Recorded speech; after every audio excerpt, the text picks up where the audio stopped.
living life, everyday, late at night, not okay.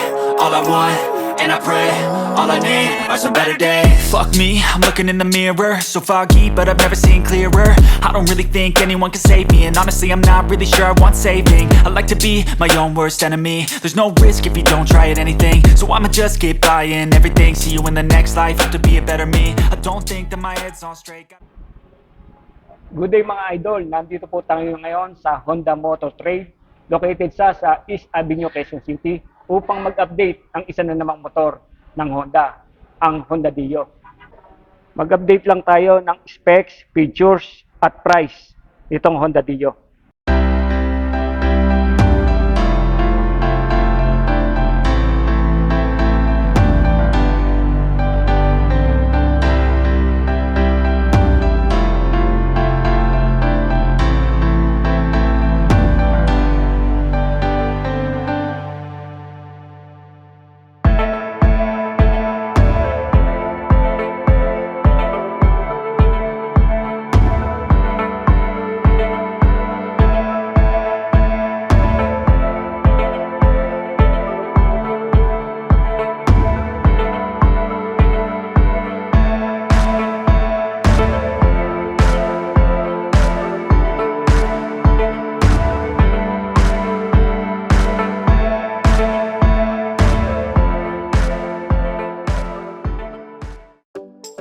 Kung naghahanap ka ng budget-friendly at branded na scooter, baka ito na ang para sa'yo.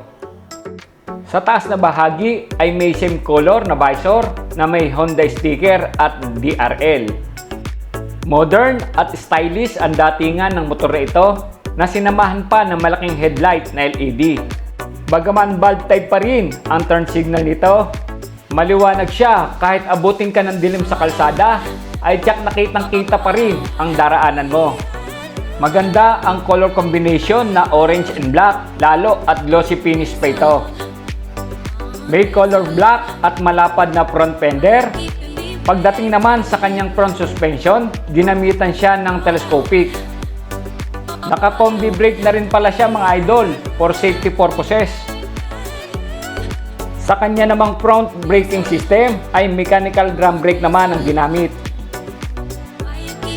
Samantala, ang sukat ng gulong sa unahan ay 90 by 100 by 10 tubeless.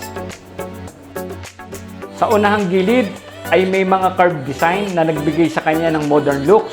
Sinamahan pa ng orange decals na may nakasulat ng motor scooter na nagpatingkad sa kanyang may pagka-stylish at young vibes. Simple at malaki ang analog meter panel na may Honda logo sa bandang ibaba nito. Malinaw mong makikita ang lahat ng impormasyon habang nagpapatakbo ka ng motor. Nasa gawing kanan ng handlebar ang kanyang push start button. May disente at malaki rin namang side mirror. Sa bandang kaliwa naman ng handlebar makikita ang high and low beam, turn signal at horn button. Equipped siya ng shutter lock key for safety purposes. Sa tabi, makikita ang seat opener.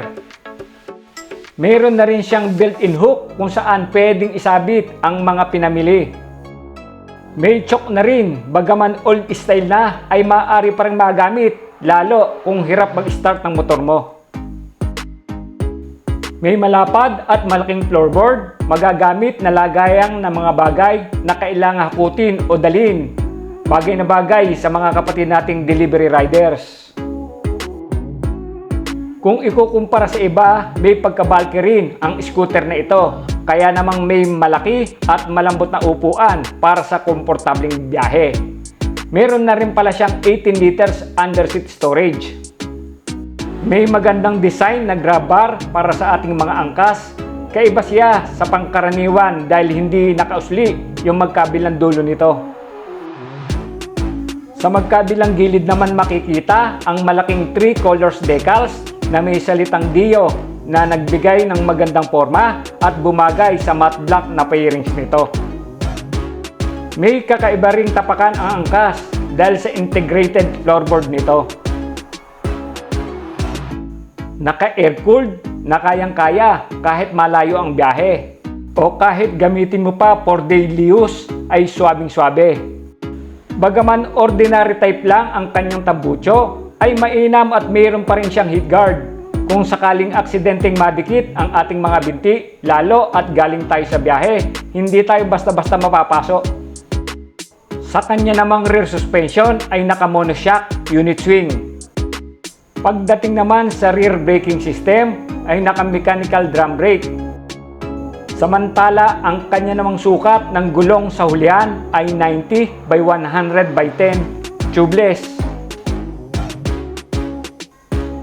Sayang nga lang at wala itong side stand, pero mabuti na lang at mayroon pa rin siyang kickstart na pwedeng nating magamit pag medyo pumalya ang baterya natin. May malaki at malapad na taillights, bagaman naka-bulb type pa rin ay malinaw ka namang makikita ng mga kasunod mo dahil nga sa laki nito. May malapad din na rear fender panangga sa mga talsik ng putik. Mayroon siyang displacement na 109cc, 4-stroke, single cylinder, single overhead cam, fuel tank capacity na 5.3 liters, at meron siyang maximum power na 7.89 horsepower at 7,500 RPM, maximum torque na 8.91 Nm at 5,000 RPM. Sa kanya namang dimension, meron siyang height na 1,133 mm, width na 710 mm, length na 1,781 mm, at meron siyang timbang na 104 kg. Ang kanyang seat height ay 765 mm at meron siyang ground clearance na 158 mm. Meron siyang fuel consumption na 58.3 km per liters at the speed of 40 km per hour.